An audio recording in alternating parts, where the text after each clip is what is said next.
Hi everyone, welcome to a new episode. This week we are going to talk about Ukraine. I have here with me Sofico Sheshaberidze. She challenged me, I hope I got it right. Let's see if it was too bad. Yeah, almost. I gave Quite my good for the best. first time. Yeah. So, but moving on, I will normally start by asking you to present yourself in your native tongue. But when we were talking before, you said to me that there's a topic that you would really want to talk about. So I will start right now from there and see what you have to tell Oh, us about it. And it was about Kiev. I've always seen it written like a K, an I, an E, and a V.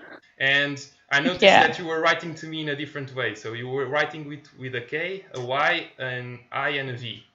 And I commented Yeah. that to you, and you said that's the reason behind it and why you write that way and you like to write that way.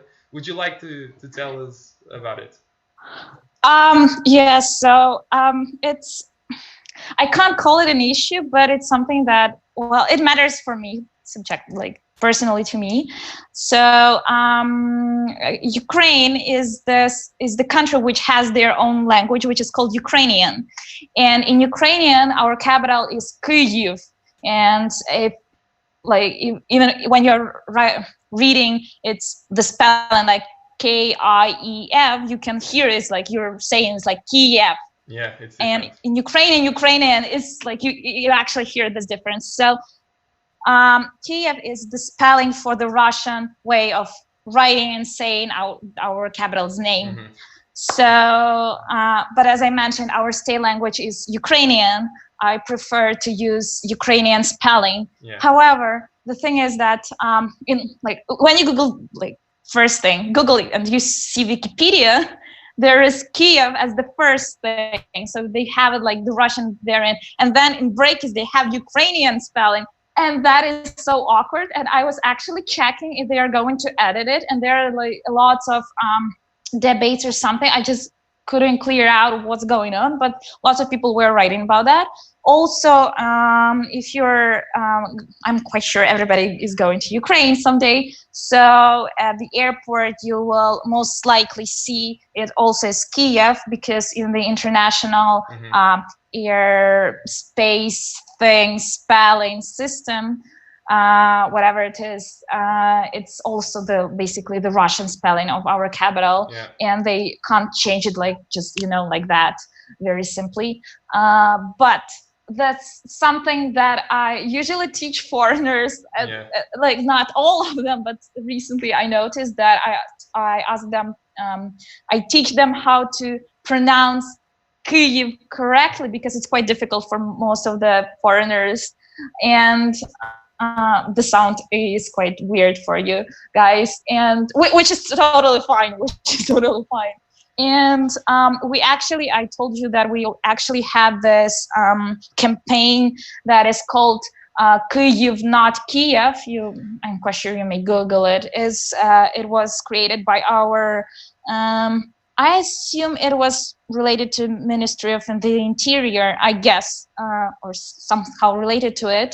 So just in order to promote the Ukrainian spelling of our capital. If you have any other questions, you may always Google on that. But yeah, that's the thing. So please, people, use Ukrainian spelling with Y and I and V, not the Russian equivalent to it. Would be really appreciated. Plus to your karma. Yeah. So yeah. Okay. I will think about my karma now. But when you talked about that, you remembered me because in Portugal we have a similar thing, not regarding the Russian spelling but with Lisbon, because the English people always say Lisbon. Of course, we call it Lisboa, which is a little bit different. But yeah, we just tend to accept that. But I understand your reasoning, because okay, well, no. I understand your reasoning, because the reason behind the international way of pronouncing is because of the Russian pronunciation. So I understand why you refer that. But just for all this you reminded politics me of that stuff. Yeah, you reminded me of that that thing happening with Lisbon as well. But okay, coming for where you usually begin. So I would ask Sofico to now present her. I just enjoyed starting these with a little bit of a surprise and something different. I was curious to see what she was going to say. But now moving on, I would ask you to present Okay. yourself in Ukrainian and then to translate to English so we can understand the thing, please. Maybe there's someone out there who can speak Ukrainian and will tell. I'm quite sure somebody will understand me. So, всім привіт. Мене звати Софіко. Я з України і я дуже рада бути тут. So I said that hi to everyone. My name is Sofico. I'm from Ukraine and I'm very happy to be here. Thank you very much. I would just ask you if you would like to share what do you do or what you're interested about. What do you do for some hobbies, just for people to get to know you a bit. Sure.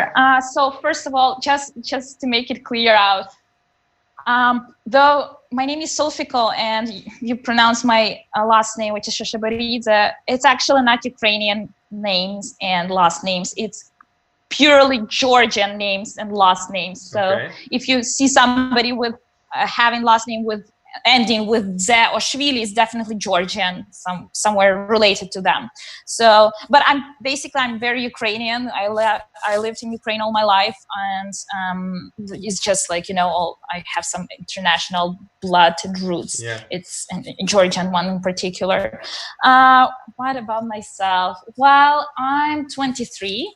I already graduated from the university. I received my master's my major was English translations, English linguistic literature and translations interpretation. So I'm working right now. I'm really fond of music. I know it's quite a common thing, but that's just my thing as well. Mm-hmm. I don't play any musical instruments. I just love music, and I love to, you know, to listen to it and think of it. And I am a volunteer at the local YMCA organization, which is actually a global one. And there is one not even one. There is very good one in Portugal as well. I'm going there. I do really want to go there. I promised a friend of mine that I'll visit her there. And I am keen on zero waste movement and everything related to climate changes and so on and so forth. So I'm doing my best to reduce the waste at my home as much as possible right now. So that's one of the things I'm doing right now. Yeah. And the rest is the same as everybody.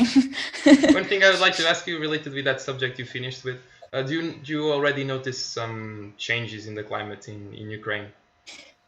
Oh yeah, sure. Our winters are not that cold anymore. So I remember the times when we talked about weather, right? Yeah. So I remember the times when it was like minus 20 degrees and it would be fine.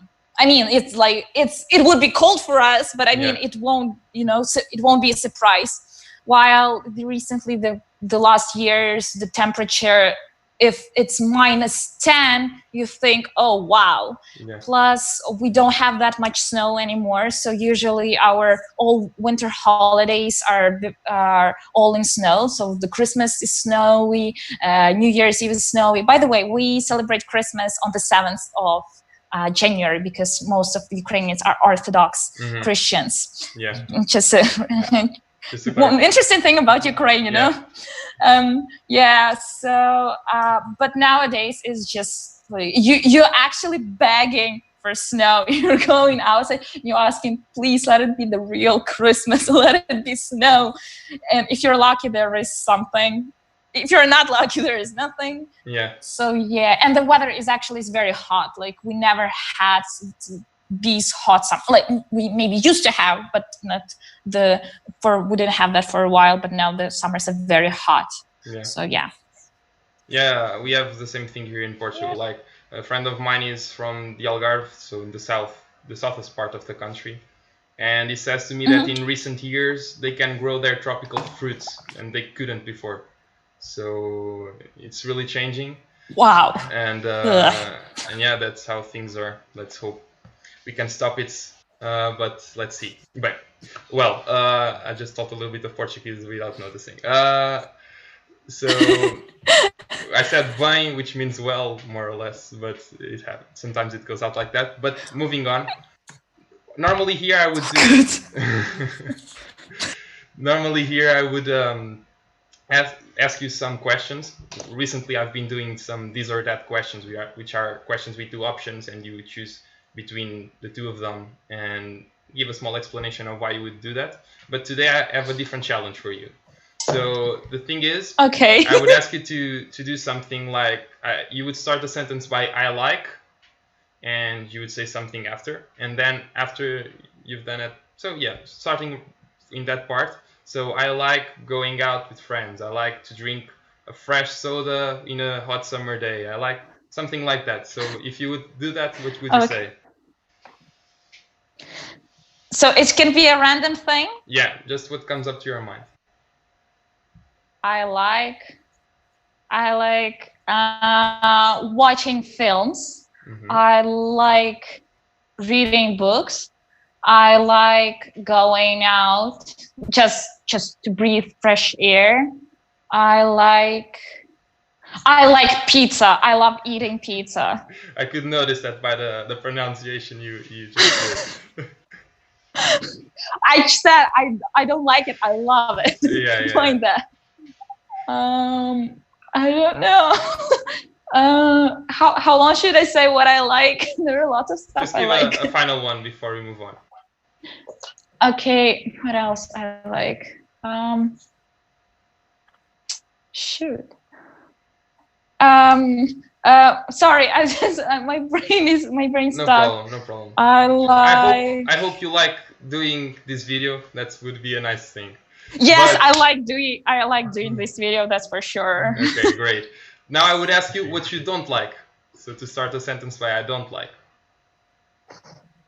Okay, I don't like raisins in my food. Mm-hmm. I don't like. I don't like when it's a mess. I loved when it's everything is clean and tidy. So I don't like when it's a mess. I don't like. Oh, I have something I don't like. I don't like when when people say something and then they do something contradictory to what they're saying. I don't like that at all. And I don't like I don't like. Okay, just a second. I got it almost. I don't like Damn, I don't like so many stuff. Why? You don't like the pressure of having to come up with something, and you. I actually don't like that because I usually can't do something with that, but something there is this moment like right now that I stuck, and it's just I have no idea what to do. So yeah, so I don't like stuff like that as well. Okay, thank you very much. You were great. It was the first time I did this challenge, and it went really well. Oh, sure. So this is basically just a small game for us to get to know you a little bit better. But moving on to talk a little bit more about your country as well. I would like to ask you, what's every Ukrainian person dream, and how does it relate to the history of your country? Oh, wow. That's a very significant question. Dream? Every person dreams though? Honestly, take into consideration the recent events that it's happened. I mean, not the COVID pandemic. I mean the recent that the last few years happening in Ukraine. I believe everybody just wants, literally everyone's dream is just peace. Having peace, having kind of calm, normal life in some way, and just to think that all this blood, guns, and everything related to it is just a part of the history and not the reality you're living in. So though you're not actually in the places where it's all like conflict areas, though you still feel and you still realize that it's very close to you. I mean, not like it's something that threatens you, but just in case you understand that it's, well, war is not a good thing. So I believe that everybody's dream right now in Ukraine is just peace. Yeah. Okay. No, I wasn't expecting that answer, but it's the one that makes the most sense. Wow! It was the one that makes the most sense, really. Of course, I know of the conflict you are having, especially in Crimea and those zones. But you know, I have no idea. Like I have no idea. I didn't. I have no idea. Yeah, sorry, go. I have no idea how much that shapes your life in the other parts of the country, and how do people live, and how's it being hitting you guys? It's well, it's just as I said. So it's I don't want to involve politics. I don't want to talk about that. But you asked, I'm quite sure that my answer is 99% true for everybody in some way. So yeah, so as I said, so it's not just when you're all in the center of the war. It's also about you realize that these are people, these are your brothers, these are your fathers, your friends, your companions, and so on and so forth, and it's happening. So which sucks. And well, I realize that it's not something about Ukraine. It's not a unique thing. There are a lot of other countries that have the same issues, so it sucks for them as well. Yeah. So yeah, I'll do my best not to involve politics here. I'm sorry. Don't worry about it. The second thing already involving politics. That sucks. That's awful. I don't try to say anything, just personal opinion. Please mind that. When I said I wasn't expecting that, there was no problem of talking about it, of course. It was just naive of me to not, because of course I know of at least a bit of what's happening. Of course I don't have the full picture of it, but sure, you have to understand, and I try to understand your position as well. Fortunately, I'm really grateful for that. I'm not living in a war, or my country is not living in a war, and that fortunately happens with the majority of the people watching, I believe. Fortunately, and let's hope it stays like that. But so it's not part of my everyday reality, so that's why for a bit I forgot that was the answer I should expect to get. It's just naive of me, I recognize that, but of course it's really important. Fine. It's really important. It's the reality. So we here try to give a different perspective of how the relationship between the countries should be, and that's definitely how I believe the relationships between countries shouldn't be. But it's part of the reality. It still happens, and it's important as well to let people know that it still happens and people suffer from it. So it's just one of the things that I've said this a lot of times. One of the things I try to pass with these videos is for people to see that on these distant countries that we just imagine, or we just, when you think about, it's just some blurry picture that comes to our mind about people that live there. So these are real people with real life problems and dreams and people they care about. And that's something you are going through, and it's important for people from outside to realize that, and to, first of all, to be grateful they are not in that situation, and second, and second, to try to recognize that is a problem, and maybe to do something about it to help people in those situations. So yeah, it's important to talk about it as well. It's just not a problem at all. Cool. But yeah, it was. Okay, the day of the surprises. This is going to be a video of surprises. It was a splash of reality in my face. I'm good at doing that. Yeah. Oh, man. Oh, you're so unfortunate today. No, but that's great. That's great. The second question I have here, I don't know if it makes sense now to ask, but it was what I have prepared. But I will try to move on with this. What was the thing that your parents tried to teach you the most? Lovely question. I love it. Okay. I guess. Do you mean like teach directly or indirectly? Just I know it's a weird question. Answer what you're feeling like. I said that I don't like mess because my granny taught me that it should be clean and tidy everywhere, and she taught me that all my life. So that I'm really grateful for that, because I love when it's always nice in my apartment. So it's good thing to know about for me. What my parents taught me. They taught me in some way patience, being patient.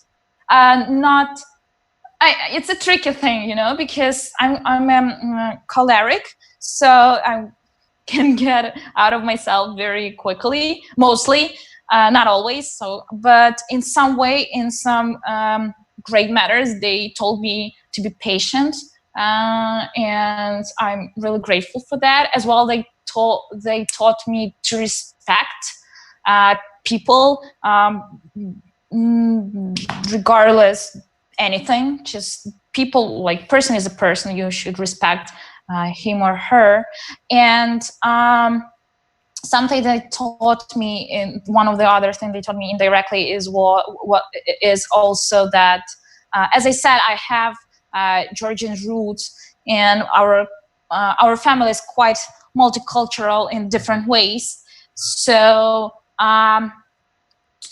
they told me to accept different cultures and traditions and customs, and actually just accept them, and the same thing, to respect them. So it doesn't mean that you have to be involved in it like completely or something, but you just need to show your respect to that, and because it's life and people are different.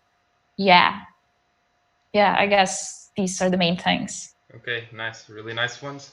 But I'm curious if those are things that specifically your parents try to teach you the most, or if the rest of Ukrainian parents also try to pass similar values or things to their kids.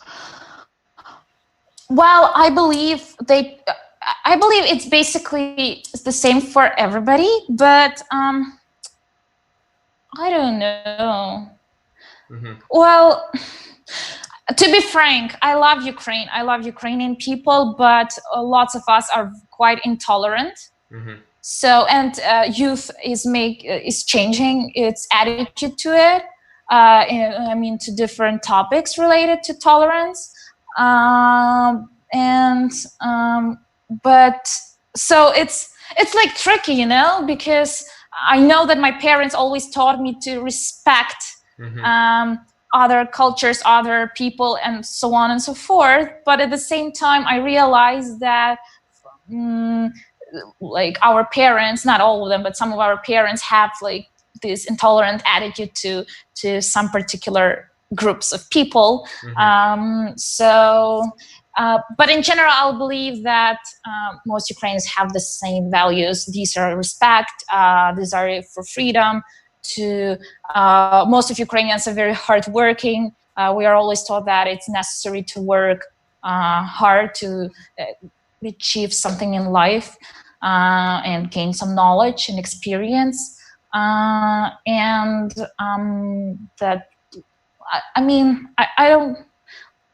don't know. So I believe these are general values that are common like almost everywhere. So I can't say that it's something specific for us, but yeah, if it makes any sense. But talking about, I was curious. I was liking to hearing you, and I was thinking about when it talked about intolerance, that there are still some remains of it in Ukraine, or some people still may have it. I think it is throughout the world, really. Now that in the last months, since the protests in the United States started against racism, it grew almost maybe not worldwide, but to a lot of places on Earth, and here in Portugal as well. And if there were already people discussing racism, now there are more, of course. True. One thing I've never lived in the United States, so this is a bad comparison. I guarantee this is a bad comparison. It's just what I noticed looking from Portugal to the United States. So the problems they have with racism are much bigger than the ones we have in Portugal. So by comparison, that's true. It's uncomparable. So I don't think it's much comparable. But some people ask if we inside our country. So there's a discussion going on if we are a racist country or not. So of course in the past we were, because we were a colonialist country. So of course there was how do you call it, slaves and slavery and all of those things. Of course it existed. I So got it. of course in the past there were really bad things done, but nowadays are we still a racist country or not? So like I said, comparing to other countries, I don't think we are. But of course there are many people who have this intolerance and they think differently about people of maybe different color of skin, different backgrounds. It's always there, because I think it's really human to be like that. I'm not saying it's good, and we are evolving in the right direction. No, I got it. When I say it's human, is because when you see something different, first you find it awkward, and then you tend to have fear of it. So that's what I said, it's human. I'm not saying it's right, it's different. Those are two different things. And sure. And I was saying this because I believe that the way to fight that, the best way to fight it, is to be in contact with those people from different backgrounds, from different countries, with different cultures. Because like it's just what happened to you, exactly. Your family is by nature, because it came from part of it came from other country. You have that contact with different countries. So I think the probability of you respecting different countries is much bigger than anyone who grew up in that environment of only one country and thinking just about one country. And they may find it more difficult to have that compassion towards our other countries. I think one thing that it's really happening in the younger generations, like you said, the younger generation is more open. It's the European Union and us being all part of it. I think it helps a lot in thinking about other countries and thinking about us as a whole. Even if it isn't perfect, it helps a lot. And we are seeing in younger generations a much more broadness of thinking, and I think it's related with that.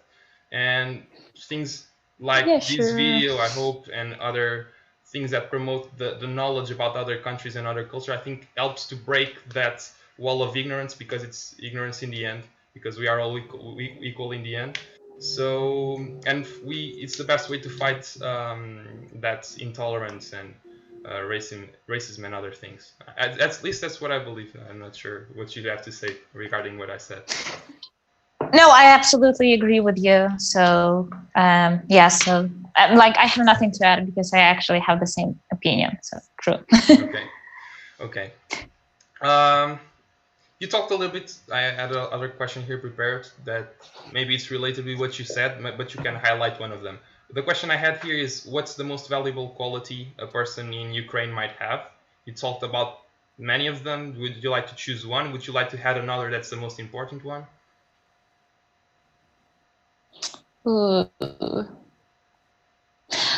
May I have two? Sorry, I didn't understand. I know. So I'm sure, sorry. So if I understood correctly, so what are the main quality of Ukrainians in general, right? Yeah, a quality that a person would have, and it would be the most recognized one. Like Ukrainians really like people with that quality, that specific quality. Oh, wait. So Okay, I'm sorry, I'm confused. So is it like we like those people, or that's something that we have in general? No, it's something that is like to quite see in vivid. other people, even if it's within yourself. Okay. Like if you go on the street, if you go on the street and you notice someone has that quality, you are really impressed and touched by it. Yeah. Ooh, nice. Let me think.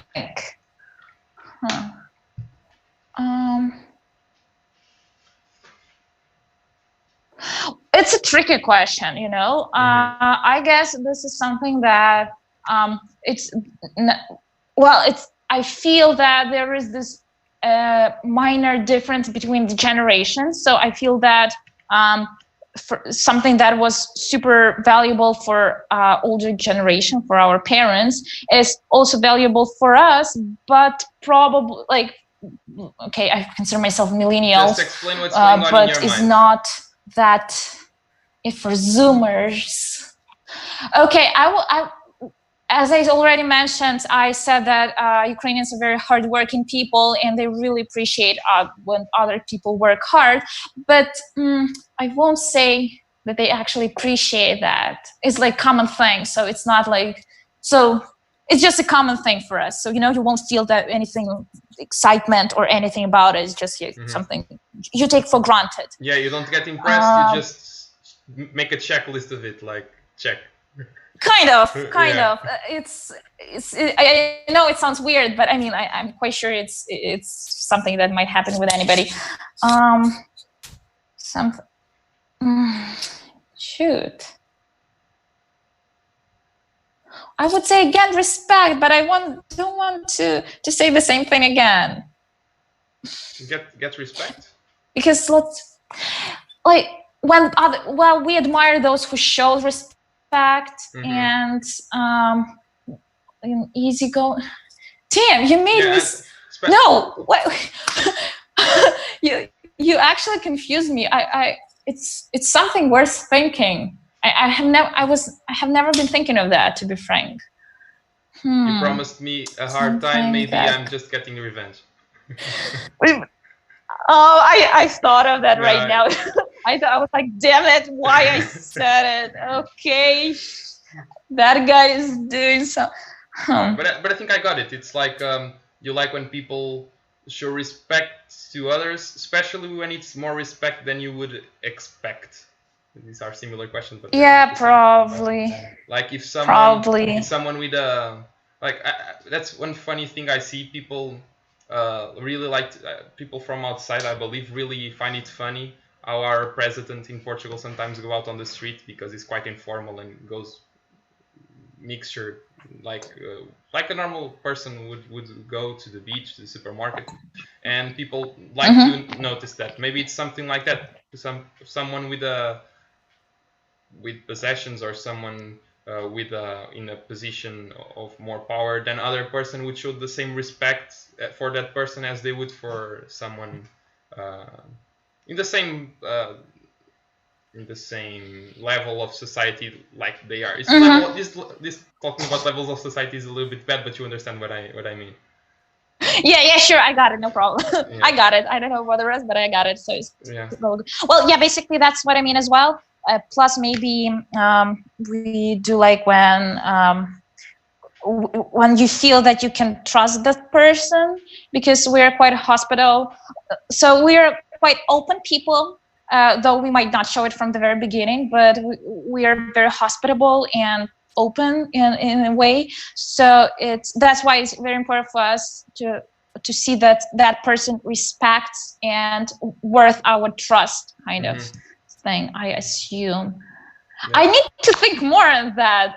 Like you challenged me. I will think of that. I will ask everybody now about that. Seriously, I'm curious. Great. No, but because, I was curious with one thing you said. Like you are really open people, but you, in the beginning, you are like seeing if you should trust that person, right? That's what I understood from what you said. Kind of. Yeah, because there is this stereotype, but it's okay. It's not a stereotype. It's kind of a reality. So I noticed, and lots of people, lots of foreigners who came to Ukraine for the very first time, and like when you ask for the feedback, mostly Europeans, especially Europeans and Americans as well. So they say that in Ukraine we don't smile and we look down, and it feels like you're always, not suspicious, but you just walk in like a mummy with your poker face or something. Yeah. But it's actually true, but it's just because we don't have this thing when you're just go and smile and like always like we don't have it. But I mean it's okay. You're just doing some business. Maybe you're thinking about yourself. Everybody has their own lives and their own problems, and you just or some stuff to do, or you're late to something, to the meeting, and you just need to figure out that. So So that's the very first image, is that we are very, very poker face, not smiling people. But to be frank, you want to hang out with Ukrainians because it's always lots of fun. It's like a big party, and as I mentioned, we're very hospitable. So after we feel and learn more about the person, doesn't matter where are you from, which language you're speaking, or I don't know, whatever you are and who you are, we always find a common language, and we always have some fun. We will talk, we will drink, we will eat together, and we will give all our love to you, and genuinely. And this thing is, I really appreciate by us, we are actually doing that genuinely, because I had this experience of okay, so I'm gonna say something, and it's gonna be weird, but okay, let it be. So I went to Canada for 3 months, and I lived there for 3 months. It was a part of the program, and something I really noticed that was very awkward for me, and something I really didn't like. So I loved Canada. I love Canadian people. Thank you I enjoyed that. Was one that time, and that was one of my greatest experiences ever. But so when they start communicating, they say, "Hi, how are you?" So, and you say, "Yeah, it's fine, thanks. How are you?" And that's it. So it's like this small talk. Yeah. And in Ukraine, when you're asking, "How are you?" you actually want to know, how are you? So, okay. So it doesn't matter. It doesn't mean that I expect you to tell the whole life story, but it's just really tell me how you feel. Because sometimes really in Canada, I have this, feeling that somebody's going to say, "How are you?" "Oh, I'm super frustrated and anxious, and I don't want to do anything, and I'm super upset." And that person will just say, "Okay," and go away. It's just something I felt like. While in Ukraine, you actually, when I'm asking that, it means that I want to hear what you feel and how is your day. So as I said, doesn't mean I need to hear the whole life story. It's just, but if you feel bad, it's fine, and you may tell us, and we would say, "Oh, that sucks. Do you want to talk about it?" Or maybe you won't hear that somebody wants to talk about it, but I mean, so it's a precious. It's not just words you use for small talk. It's something you actually ask and looking forward to an answer. So yeah, I don't know why I started that saying that, but okay. No, but that's great, really. I don't know. Here in Portugal, we can have a bit of the same small talk, maybe, but it's nice to find out this difference. And I don't know how it is in other countries, but it's really interesting to know this from you. It's a different way. Yeah, because many times the "how are you" can be really small talk, like "how are you," and you just expect for the person to say. Here in Portugal, we have one funny thing. I think I never said it before in these videos. I never did. It's like, because I never talked about the "how are you" thing, but here in Portugal, we can have like a pessimist answer to this question, like something like "how are you?" "Oh, I'm just things are just how they are," or "I'm just going," or things are quite okay. But it's normal to not hearing a really optimistic answer to this. "Oh, I'm great. It's wonderful." The normal answer, it's quite a humble one, like quite a not too optimistic one. That's a trait. One thing of course, this comes for older generations, and their life was completely different from our lives today. And one thing, when I look back in time and I look at the way people lived some decades ago, I would find them a little bit like, I'm much more optimistic and lively. Not lively, they were lively, but with a much higher spirit than they would normally have, or the average would be. But that has an explanation, I believe, because they lived in a dictatorship, and it was, those were different times. So the way people could have fun or would have fun would be different than the spirit was different from what we have today. But I'm talking about this because you can find this can guide you to get to know fado, for example, which is our traditional. It was a type of music developed by us, but it's a really sad um, um, type of songs normally. But that so we have a so in Portugal the feeling it's the feeling of missing something or someone to be a little bit sad about it. It's quite classic or yeah. But for example, Oh, the same with us. Oh man. the what? Sorry. It's the same with us. Absolutely. You have no idea how much it's the same. We love to be upset, I guess. Some kind of in our I didn't know that at all. Yeah, we enjoy that. Sorry, I interrupted you. You wanted to finish. It was great. I had no idea it was the same there. I thought it was something very Portuguese to have these not no, so it's happy so Ukrainian emotions. Too. Of course, the younger generation. No. I don't consider myself at all like that. I'm normally happy. I sometimes even hear my sister asking, "How are you always happy?" Of course, we are not always happy, but I normally tend to have a high spirit. But I looking back on time, I find people with this difference, and it's interesting to watch. It's interesting to watch, and it's cultural as well. Like I said. Yeah. So, well, the thing about how are you? You said about the pessimistic answer. My granny and like her friends, let's call it, her generations, like to say could be better. Mm-hmm. So it doesn't matter how good it is; it's always could be better. Yeah. So which is quite pessimistic, but yeah, it's so I realize the reasons and what lies beneath it. So it's I take it fine. And regarding songs, oh my goodness, Ukrainian, like if the national I have to be frank. So if there is a cultural day, yeah. So it's a challenge to find like very Ukrainian song. I mean, like the more traditional one, the contemporary ones that are not sad because you need to dance to it and you don't want to dance, to all this the sad stuff. And you're just like, oh, well, we have some funny and like lots of fun and we love to dance. So it's part of our culture as well. But most of our songs, especially those for singing, so that were basically created for singing, they're always sad. Like I literally know maybe 3 that are kind of happy, positive, optimistic something. The rest are so sad. You actually want to cry. And this melody, this slow, like calm. And you're just trying not to cry because it's just, it makes you all these feelings and stuff. Oh, yikes.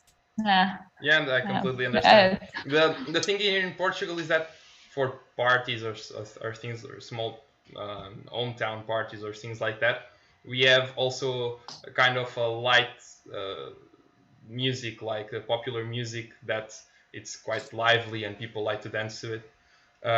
So we have that escape room for happiness and dancing. But so with more older songs. But if you go for really not so light music, more structured music, you have a lot of fado, which is by nature a sad song, and other kinds of songs that are or a drama about life, or a drama about some romantic adventure, something like that. It's a lot of exactly. It's a lot of drama. Lot of drama. Exactly, but just to complete what I said about how are drama. You. Just to complete what I said about the how are you, because I said it's a pessimistic answer, but it's also okay. It's not no. I'm really bad. If it can be something is bad if the person really wants to talk about, but many times or the person might not to explicitly say what's been going through or talk about it basically. So it will be this short answer just for the small talk. So. Well, yeah, the same as with us, but I mean, it's just so it's okay to say truth. Mm-hmm. Well, as you don't have necessary to discuss that because it's personal or of course, you may talk to a stranger about your personal life. It's your choice. Yeah. But in general, it's just it's okay to say. Well, but it depends to you, because I know from myself, like from my own experience, that even if something is super bad, I usually won't say that it's bad, because I like to take, it's my private thing, you know. So if you're just saying to somebody, oh, it's all fine, when it's not fine, and basically you're lying, it's okay, because like, I realize why I'm doing that. But if you want to say, oh, it's just something happened, but yeah, but it's life, so I'll figure it out. It's also okay. So yeah, Okay. yeah, if it makes sense. Moving on, and Okay. maybe I will jump this question. Tell me something we should know about Ukraine and we haven't talked about yet.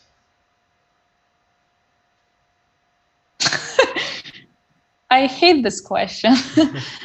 It's so generalized. No, the idea is not that you come up with the perfect answer, of course. The idea is just it needs to be an open question, so that the idea is to find out things that I don't know, so that you just answer what comes up to your mind. Because if I would ask a really specific question, I wouldn't learn anything new.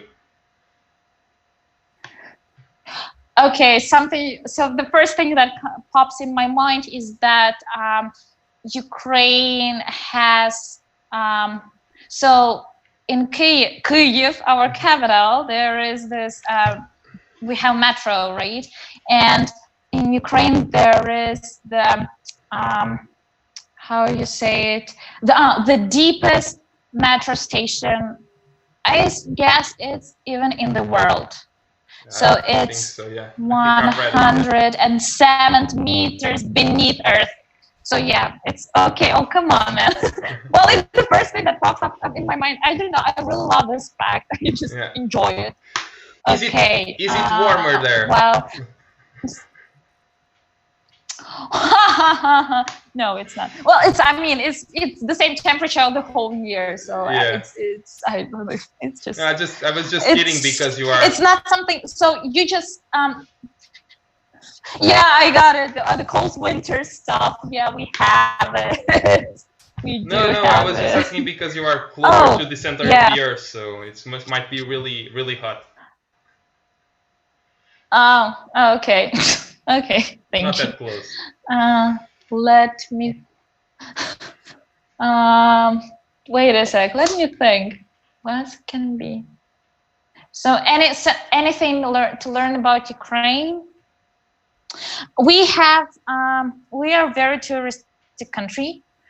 We actually have lots of places to go. I know that it's something you like. Maybe you don't want to hear, and something you basically. If you're going to the country, you're just Googling that stuff. But we have literally everything here, because our area is huge. So we have all kinds of landscapes. We have, I don't know, all kinds of different kinds of foods. We have different kinds of people. We have long history and traditions. Oh, I know. So let's discuss traditions maybe. So our national costume, not costume the full, but our national shirt is called vyshivanka. So, but it's something common with lots of countries, as I know. So it's basically just a shirt. It doesn't have a color, but yeah, it doesn't have a color. And it's just embroidery on the shirt, and it differs depending on the region. So, for instance, some regions have more floral embroidery, others have some kind of geometric figures, somebody else has something else, and the colors mostly from historical point of view, not right now. So they have different colors usually used as well. Can I just ask you one quick thing? Do you? Yes. Please check your microphone, or try to. Okay. Because it's getting a problem in the sound. I don't know why. But I could listen. How is it right now? It's good, I believe. I Yeah. I could listen okay. to everything you said, Okay. but there was a strange feedback in between. I didn't know why. Maybe it was the connection wasn't perfect, but okay, I can listen to you now. Well, I believe. Okay. Okay. Where I don't know if you were adding something more, or if you had finished answering. Sorry. No, it's all good. If I come up with something, I will tell you. Okay. What I was going to answer is then you talked about some things we can see, at least in general, in Ukraine. But why should we visit Ukraine for the travelers? Why? Yeah. Because we're gorgeous. I literally say we have anything, like everything, everything. Okay, so uh, um, it's the country that can satisfy anybody depending what do you want to have here. So if you're a very touristic person that loves museums, history, and architecture, we have it, different styles, different cities, different everything. So I mean, so we have lots of churches, cathedrals, um, monasteries for you to attend, or we have lots of museums. As I mentioned, our history is very long, so there's a lot of stuff to learn. If you are more about mountains, we have part of the Carpathian Mountains with this beautiful views there. People live there, and they make cheese. They have their own dairy products. We have this cuisine there, like particular for the Carpathian Mountains. It's so amazing, so tasty. You have to go to Ukraine to eat our food. It's just the best thing ever created on this freaking planet. I love pizza, but no, like it's just everyday thing. But I mean, it's for everyday thing. But sorry, Italians, I don't want to offend you, but I love our cuisine as well.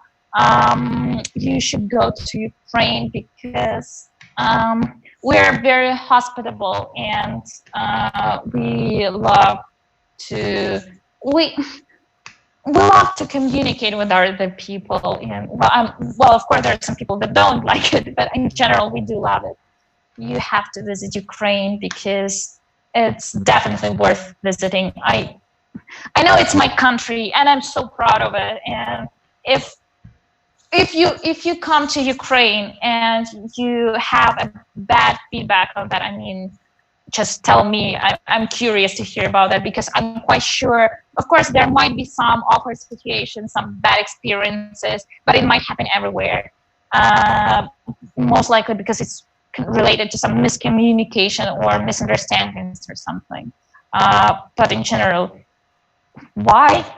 We're we're awesome. We're amazing. Like seriously, you can have, and you can see one more thing that is cool, that we have, as I mentioned, the area is quite large, and you can go to a different city each day and you will learn something new, and you will see Ukraine from different perspectives, though it will be the same country, and you will feel it that it's the same country, but you will see this colors and this atmosphere and this just culture in this purely strong way. Yeah. Yeah. Yeah, I can see you're really passionate about it. Sorry.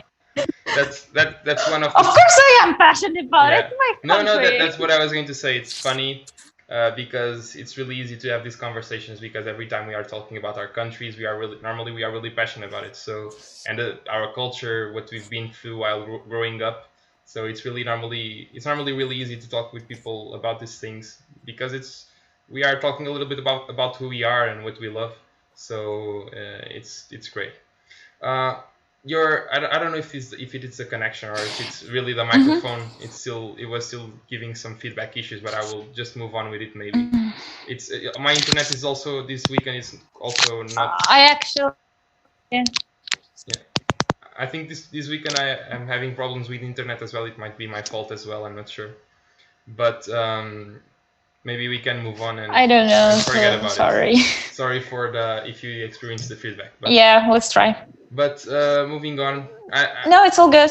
I was curious because we were talking about your country, but I'm curious to ask you, what is your relationship with Georgia? Because you said part of you or of your family comes from Georgia. What's your feeling towards it? Well, just to explain. So my mother is so. As I explained to everybody, so it's just a relative thing to say, but so my blood is 50% of my blood is Ukrainian, 25% is Georgian, 25 is Russian, because my mom is purely Ukrainian. And I mean, you know, that we all have mixed blood, but I mean, in how possible it can be pure.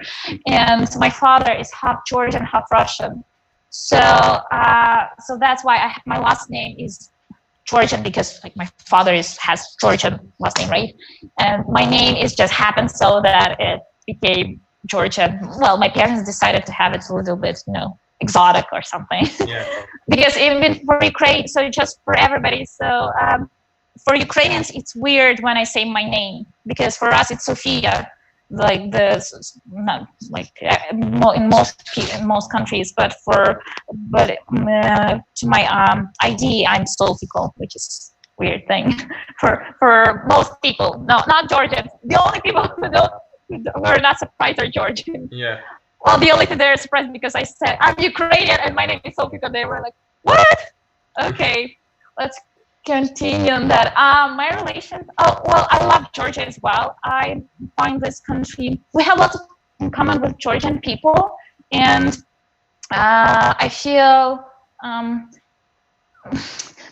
I love Georgia as well. I do love. I was in Georgia a few times, and some of my relatives live there, and my parents' friends live there, so I visited them. We visited our whole family went there once. It's just I really like to be Georgian, to be frank, because I feel that, as I mentioned, we have lots of in common, and I don't feel this, separation. So I don't have this when I'm going to Georgia. I don't feel like it's a very different culture. They have their own history. They have their own traditions. They have their own language.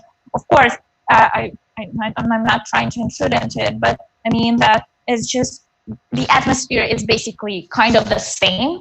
So it's very comfortable and to be frank, all of Ukrainians all of my people I know, those Ukrainians who went to Georgia, always had the same feedback that they feel comfortable there because they don't feel this cultural, very big cultural differences, and it's easy to communicate with them. So it sometimes feels, I realize that it's also related to history. So because both countries are post-Soviet ones, well, maybe it's a benefit for us in this way because it's easy for us, to find this connection. So yeah, so as I mentioned, so I have some Georgian roots and I just love Georgia. So, yeah, this is how I feel about it. Yeah. Yeah, I was curious if it more or less feel like home to you as well. But in the end, you ended up saying that it's not only to you; it's for every Ukrainian because it's quite similar. Maybe not as home, but well, yeah, you it's don't just feel totally out of your environment. Kind of, I believe so. It's just my feedback and feedback of people I know. But of course, I went to some countries and I didn't it's just it's one of the countries I can actually stay for a very long time and I won't feel that different because of course when you're going to, I don't know, if I go to Portugal for 3 days, it's nothing because of course I would see the difference, but I won't. It's very I can't give this accurate assessment that we are absolutely different because I was 3 days there and during the first 3 days or even the week, the first thing you notice are something that is different. And that's something we already discussed. It's some kind of subconscious, I believe. So it's something different. The fear that we feel about it. It's not like you have to feel fear about it, but it's something you notice. It's something different to maybe somehow protect yourself in some way. But I mean, it's subconscious, so it's not necessarily you actually doing it. But if you're spending some longer time, when you try to learn more about the culture or more about people, you can have more adequate evaluation how the cultures are different. So, well, in terms of Georgia, I believe we have more in common rather than differences. So, yeah. So that's my feedback on that. Georgians have their own language. Yes, they have Georgian, and they have their own alphabet as well. Oh, I know. Cool thing about Ukraine. I know. Okay, not cool, but something that you need to know. We don't use Latin alphabet. We have Cyrillic. So when you come to Ukraine, you won't be able to read because you won't. Well, like we have some common letters, but they are different. The sounds are different. So most likely you won't be able to understand it just because you won't be able even to read it. I haven't thought about it before. Of course, I knew you had different letters, or at least you could have, but I thought it was because of the connection with Russian. They also have different letters. I don't know if it's your own letters or if it's the same. But well, yeah, it's similar. There are some differences, but most of the letters similar. So yeah, yeah. But I was trying to say that yeah. But you can have that with other languages, with Chinese. If you go to China or Japanese in Japan, they have their own characters. If you go to Arabic countries, you also see their own way of writing, and they read. That's one really funny thing. They read from the right to the left, not from the left to the right, which is really different. That's true. But it's Asian countries. It's something you already expect. I mean that Asian culture is absolutely different. And in terms of European countries, I know Russia, Bulgaria, and I believe some other, not Baltic, but countries that are neighboring to Bulgaria. I forgot how this area is called. Damn it. But Romania is different. I'm not sure about. No, I'm not sure. Okay. Well, I'm not sure about all of that. I know definitely about Bulgaria that they also have Cyrillic alphabet, and some other countries as well, because lots of countries already transferred to Latin, or they have already used it, like Portugal or English language or French, but some of them just transferred to Latin variant, as far as I know. I might be mistaken. Sorry, people. If somebody from that country watches us, sorry. I will recheck it. I promise. One funny question. But we are one of those countries that have. Yes. You write your name differently with your own letters, right? Yeah. Well, not differently. Well, in some way differently. Yes. It's less letters. Because right now. Than in English. Yeah. Exactly. Right now, I wrote your name in the video and on the announcement as well with Latin letters, but you have your own way of writing it, I imagine. Yeah, basically we have. So the only differences in Latin version of my last name, for instance, is that my last name is Sheshaberidze, so it's sh sound. For English, it's CH, and for us, it's just one letter. So the rest is basically kind of you can transfer to the same amount of letters. So, but yeah, in general, it's different because it's alphabet. It's funny for me that I'm from Portugal. If I have to share my name with someone from other country, even though they can pronounce it well, probably I will write it the same way. But for you, and this is not new for many people. If the people watching are Chinese, I imagine they do the same. When they write their name in Chinese, they write with their characters.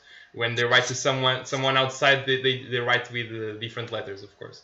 So it's not new, but for me, it's something funny to think about because I always write my name the same. I don't change the way I write my name depending on the people I'm talking to. But what I was trying to say is that one funny thought I had was that because you have different letters, so the the most different the most different language I've been exposed to inside a country. So it's when I went to the Netherlands and I was exposed to Dutch. So looking around, I could try to read. I could try to read, but it was really hard. I mostly couldn't understand a thing. And then I learned a bit of Dutch, and it was funny to start to understand some things. But because the letters were the same, I always got the feeling, okay, I can read, I just can't understand what's there. But it would be really funny to Exactly. go to your country, to Ukraine or even other country, because one thing I've always thought about and find really funny is because I know how to read, everywhere I look, even if I don't want to, I read things. If I look somewhere and there's letters, I read that even if I don't want to. It's unconscious. And to go to your country or other countries, it would be the closest thing I would have to not being able to read. It would be really fun and interesting.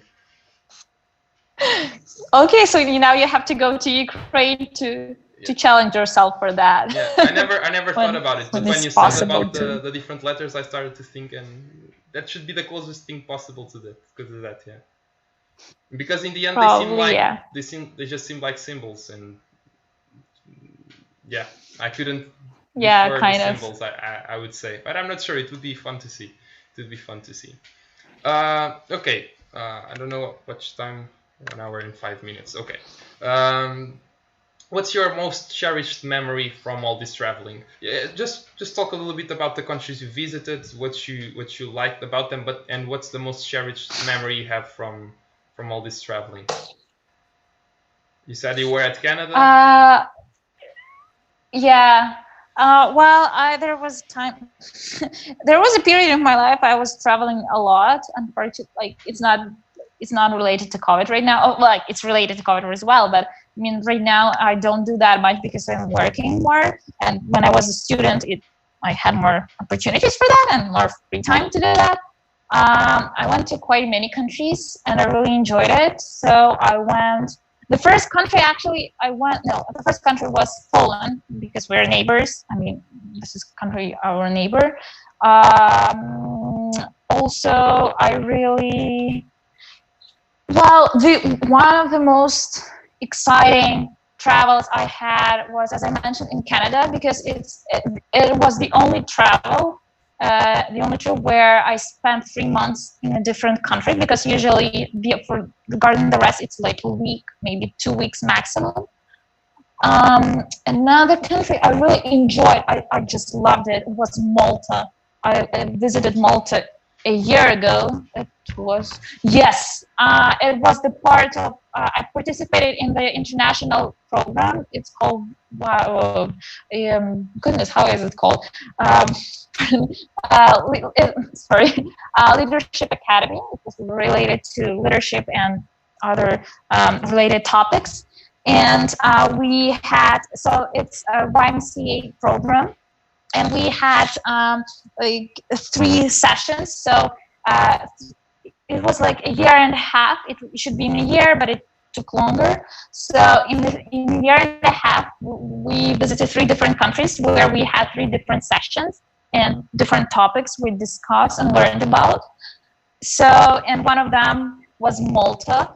And I really enjoyed it because it's very different to what I saw in Europe, in those European countries where I have been.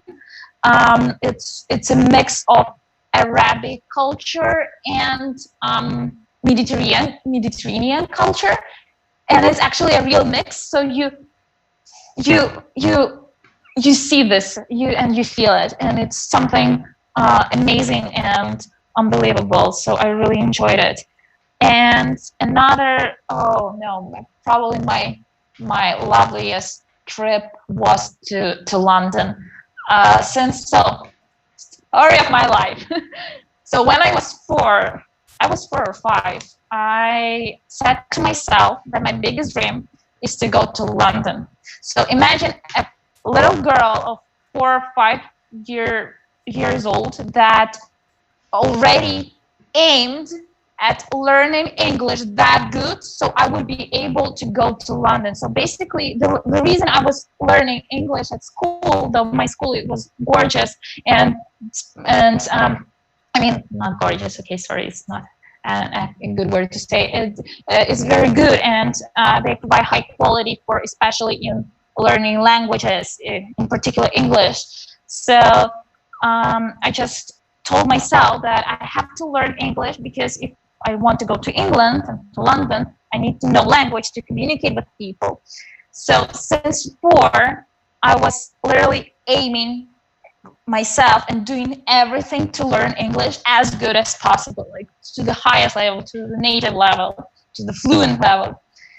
And when I was 19, yeah, it was the best summer of my life. I finally went to London. I spent there 10 days. It should be a little bit longer, but it did, like, I should have been there for 2 weeks, but it just happened that it was 10 days. And it was amazing. I was going, when I was, so my brother-in-law, my sister was living there for a period of time with her husband. So they took me from the airport. And for you to understand, when they took me by car, and we're driving through, we came to London. I mean, the part of this, I guess it was the second circle of London. We're driving through these streets and all these buildings. I was speechless, and I was almost crying. And I was like sitting there, and I was thinking, just please breathe, please breathe, please breathe. I was just like, I thought I was waiting for that like 15 years, and finally it came true. So it was something, and I really love London. I don't know, it's very comfortable city. It's the capital. It's huge. It's enormous. It's not even huge. It's just enormous. But you actually feel in some ways comfortable there, because I don't know even why you feel just, I mean, it's just beautiful, all these greenery, parks, people, and London itself. So yeah, so I guess that's the most cherished, well, definitely one of the most cherished moments while traveling in my life. Wow. Yeah. Sorry, I'm really passionate. I always tell the story to everybody. No, it's just. I would say the word gorgeous, like you said. It's gorgeous it's gorgeous to hear you speaking about it, because it's amazing. It's amazing. Where do you think this love for London came from? I have no idea. It just happened. So just to explain, it's just, so my mom is an English teacher, so I guess it's something related to it. Yeah. But I don't know why. Well, I guess they just talked about London, and I believe it was the first city. I just started thinking right now that I'm not sure if it's true. So it's the first city that foreign city somewhere abroad that they were talking about. And as I mentioned, my mom is an English teacher, and all my family, they know English very well, and they learned English their whole lives too. So I guess it has some impact on that. But when everybody asks why London, I have no idea. It's just something that popped in my mind. But the point is, I'm still thinking a lot that I was a small girl. I was literally 5 years old. Like, I was a real child, but I was so straightforward to doing it that I keep reminding about that I need to learn English, that I need to go London. I want to go to London every single day. Okay, maybe not every single day, but like really. So I was doing it all the time. And when I have the opportunity, so as I said, I love English. So it's, the cool thing about it is it was easy for me to learn it. So I get it like with a snap. It's like I understood, I got it, how it works, the systems, the words, just you need to learn them. So it was quite easy for me to learn it, which is a good thing. But every time I was like, I need to learn more. I need to know more because I want to go there faster. The only thing I was hoping I will go there when I am at like 15, 16. because when I'm 5 years old, I thought you're a 16-year-old already quite old, Yeah. But it didn't work out. When I was 16, I was like, no, I will go there. Now I have to, I don't know, to save money for the trip, because I really wanted to do it all by myself. So I saved my money. I was saving like every, I don't know, hryvnia for the, okay, not every hryvnia, but I was doing my best just to save as much as possible, so I could pay for my flight there and for the visa, and just to take some. Okay, sorry. No problem, no problem. Oh, excited. Yeah, I'm using my phone, so it's just fall. So yeah, that is how it happened. And I did it. People, dream comes true. If you do it, just do it. You would say it was your biggest dream. Yeah. What is my biggest dream now, right? No, I was curious how it felt, but you already described that a bit or a lot. And what comes next? Like, because many people never achieve their biggest life dream, I would say. But what comes next to it, after it? I don't have those, like right now, I don't have this unrealistic one, and not maybe that long term. It's just right now, it's not a dream, it's rather an aim. So that I really want to buy my own apartment. I just really want my own apartment that I earn money for. If something more abstract, no, I don't have it. I mean, so it's, as I said, it's something that I aim into, and it's a long-term thing, so it's a good thing to have. But I don't have, so like, I was a child. The only thing I'm thinking is that I was a child, so I made it very unicorn-like, so imaginative.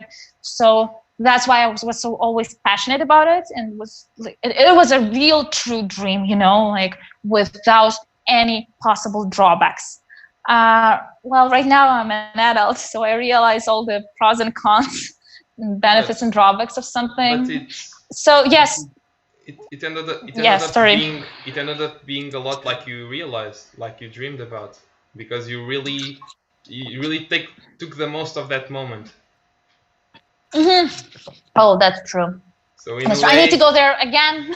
Yeah. But still, yeah. So in a way, it was something you created by yourself, or from what you've heard, but in the end you really created it. It became something real, that passion, right? I'm not sure.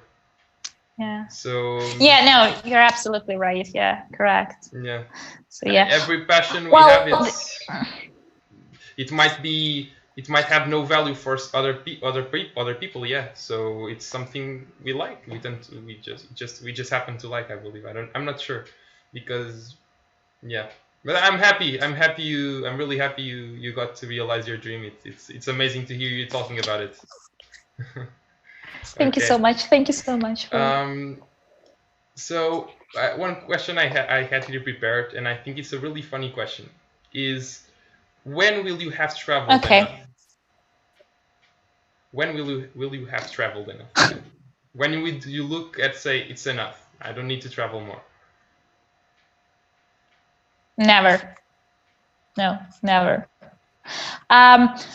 It's something I forgot about it. I guess because I haven't been abroad for a while, or traveling for a while. So I really love going abroad, not because, so I don't have Instagram account, so it's not because I love to take photos. So as I said, I was dreaming to go to London 15 years. And you know what? I took 15 photos there for the 10 days. 15. And most of them were of the underground different stations. I decided to make kind of, like memory for me, the underground station where I have been. Not even all of them, but some of them. So I love to feel this different atmosphere. Plus, of course, like, it's something that everybody has. So why it's a good thing when you're having a vacation to go somewhere. It's not only about abroad, but just to a different city or a different place, just because, to come down, just to relax, to breathe out everything. But for me, while traveling is even more. So you actually all in it, and it's some small period of life when you're just out of everything, out of all your possible routine, and you can learn so much from different people. You can see so many things, and well, we die quite fast, I mean, it just sounds like 75 years. I'm already 23, and I realized that it's 1/3 of my life, or almost 1/3 of my life, is somewhere in the past. And just like 2/3 of my life are just waiting for me. 2/3, it's not enough, and time passes quite fast. So I hope that I will never ever have this feeling that I need to stop, in a good way, so that I will be able to learn more, to see more, to meet more people, to enjoy this atmosphere, to see these cultures, and actually to take something for myself from that. So yes. Yeah, you got me thinking when you start talking about this lifespan and what's left to live.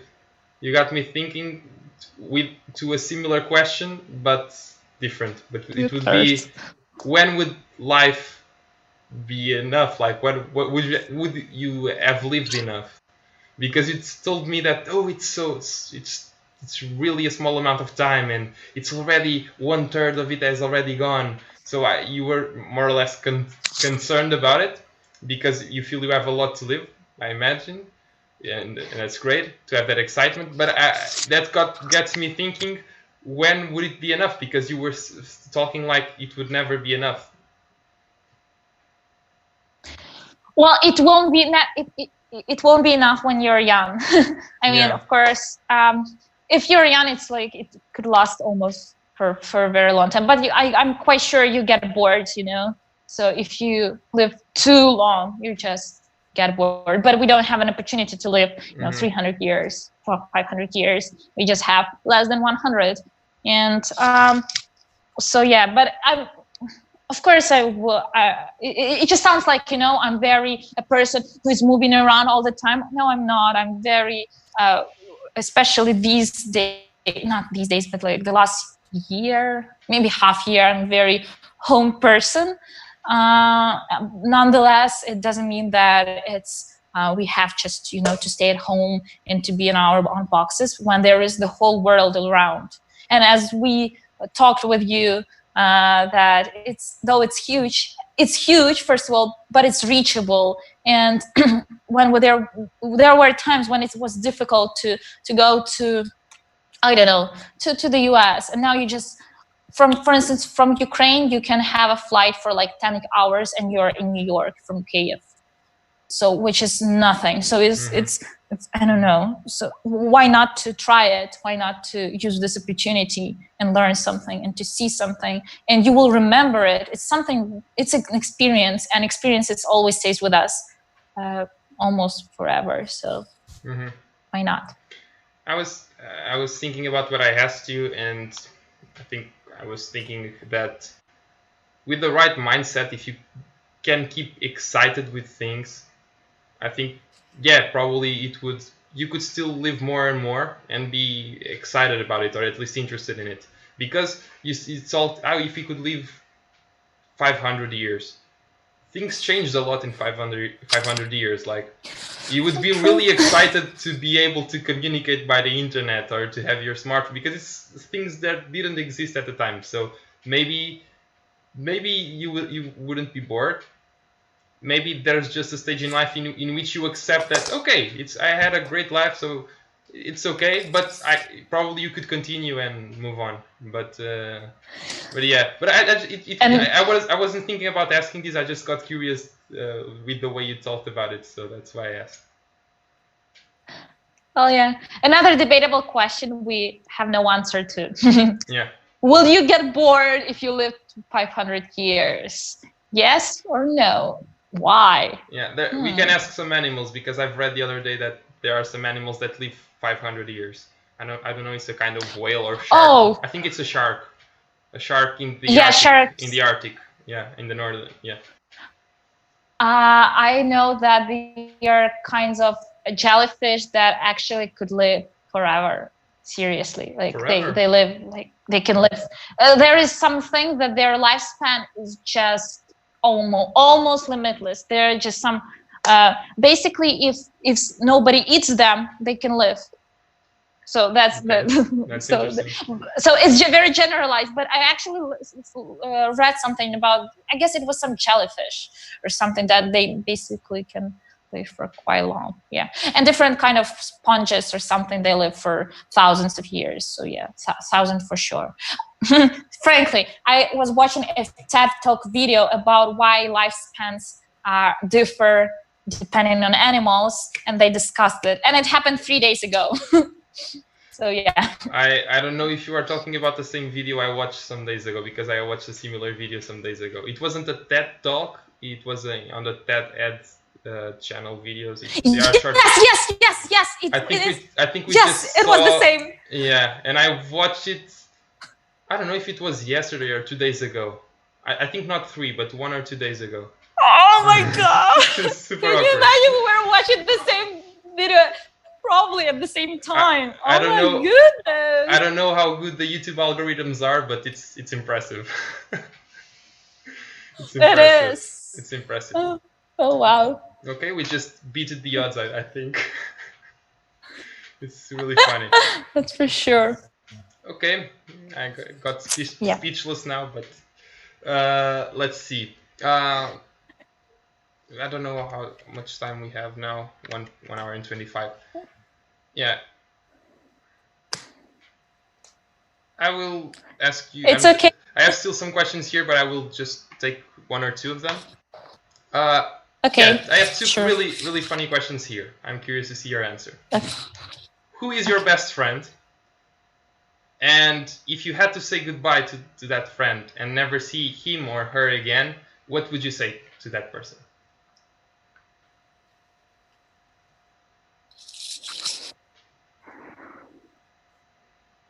Oh my goodness, you made me feel cry. I'm gonna cry right now.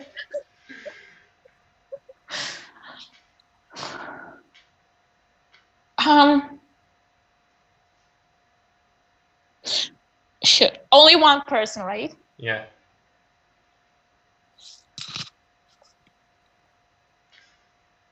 And it should be a friend. I mean, like, you nothing. A person you are really close to. I said your best friend, so it should be someone really close to you. And you don't have to say goodbye for bad reasons. You can just be one of those pioneers that go to Mars, and you probably that doesn't have to be doesn't have to be for a bad reason. No, I wasn't thinking about bad reason, but if you're saying goodbye forever, so it's like nothing good as well, you know. Yeah, I understand, but it's not like they died or something. It's not that question. It's okay, question. They still. I wasn't thinking that they are going to die. Yeah, okay. I got it. Okay. Shoot.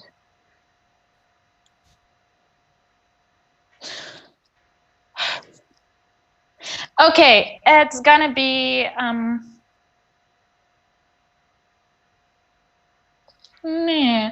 Okay, this is gonna be. I don't want to make it so something romantic or something, but it's true.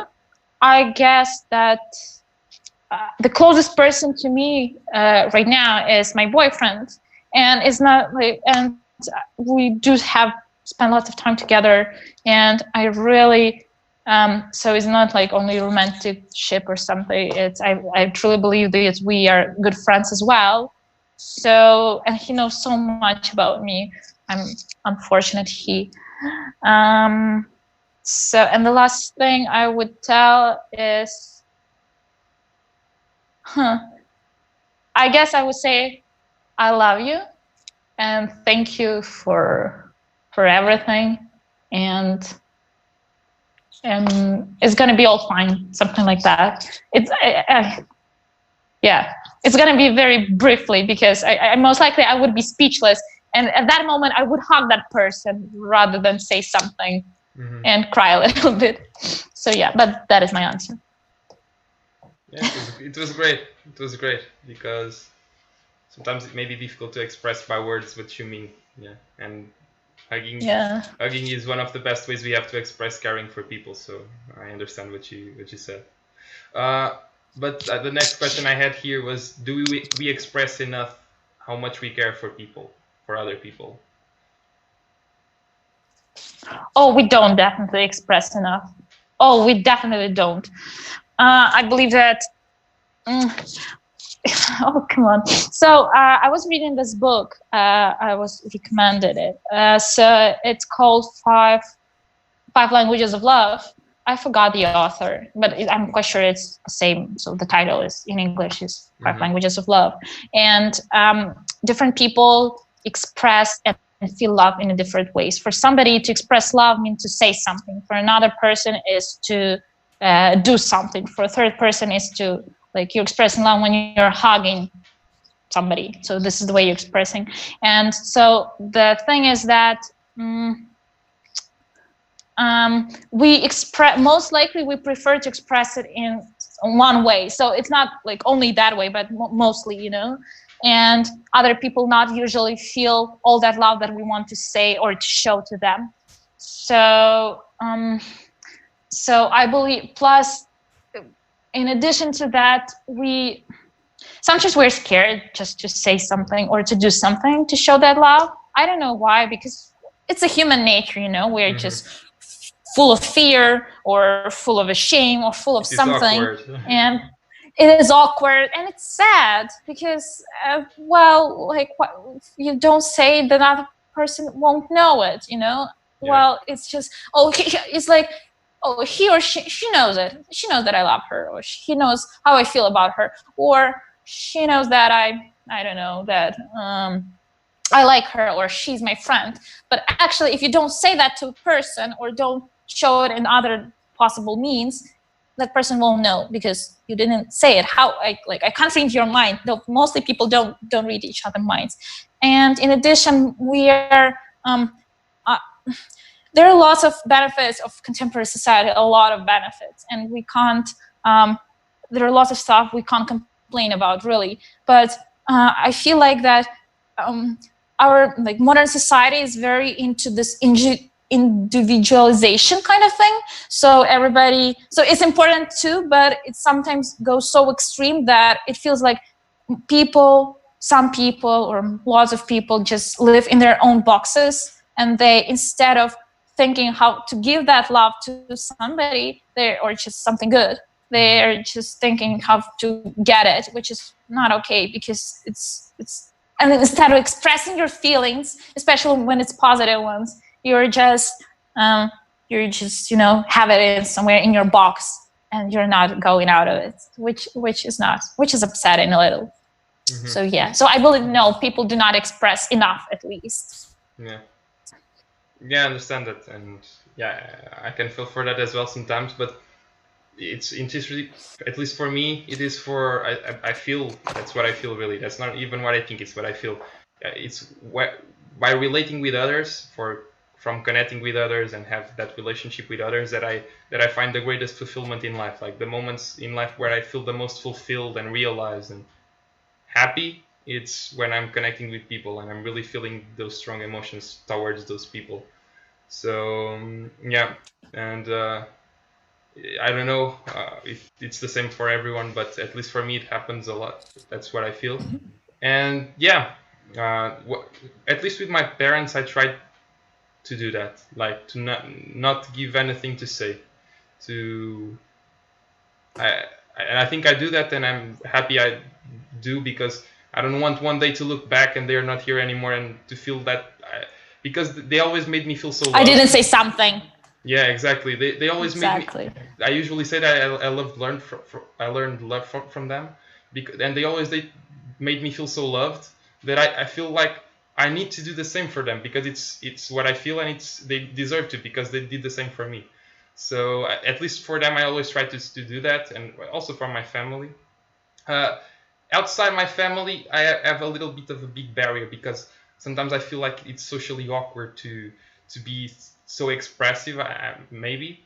But I had a really good experience about that in the Netherlands. My friends were really huggy and those kinds of things, and I missed that in Portugal. Like with my family, I'm a lot like that, but when I'm with my friends, it just feels awkward to be that expressive or to be too much huggy, or But with my friends in the Netherlands, I had that experience and I loved it. It's amazing. It's amazing, and I really learned. Oh, maybe I should start to do a little bit more of that, even if not so much, with my friends in Portugal, because it's a way of, like you said, of expressing caring.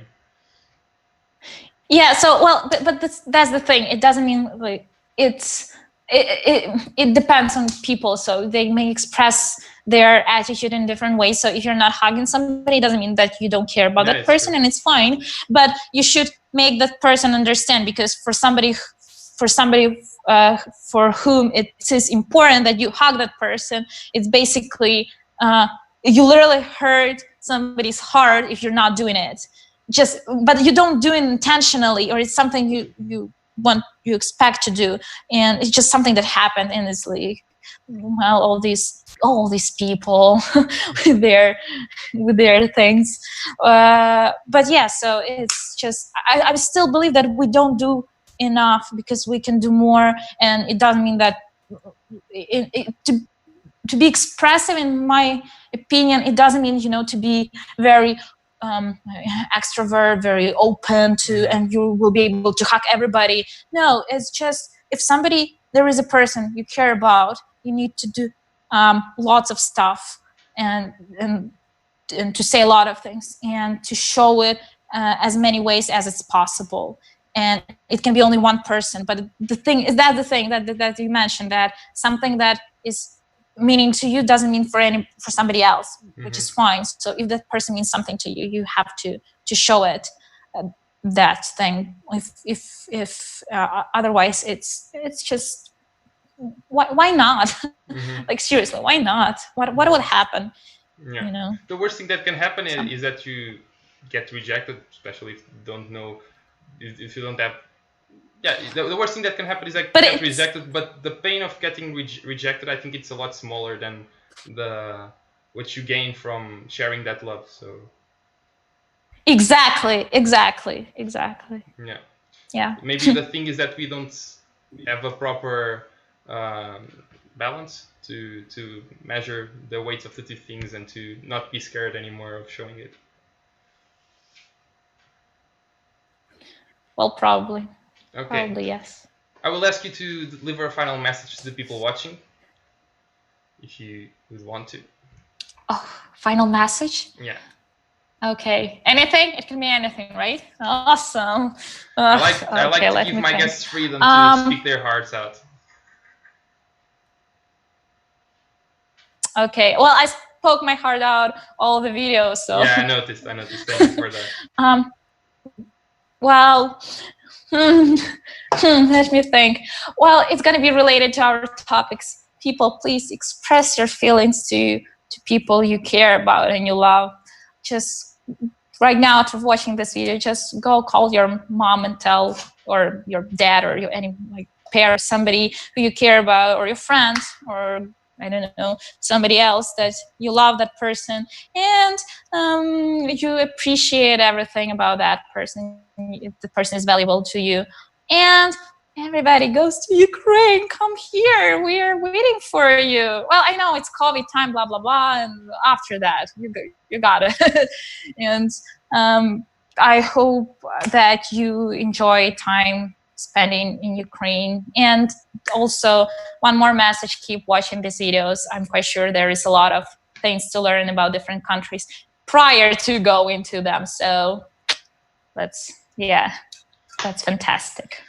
Okay, great message. Thank you very much. I can probably join the two things. And thank you for inviting me. No, thank you for being able, or to be available to do the video. But I can probably join the two things and say, go visit Ukraine with your loved ones and the people you care the most about, and share good memories together. Good one. I have just one final question for you before we say goodbye. And it's a question I've been asking. That's the surprise question I said to you I would ask. I've been asking this in the final videos I've made, and I find it a curious one. And it is, what would your really old self, I mean like 100 years old, ask your current version of yourself? Or say to your current version of yourself, not ask, but say. Like an advice or something you feel like you would say. So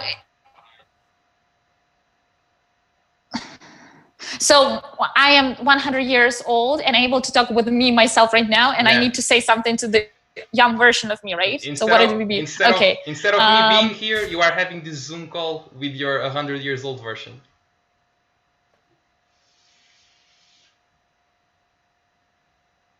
So wait, so the 100-year-old version giving a piece of advice, or the young version asking about the? No. Oh, okay. Yeah. Oh.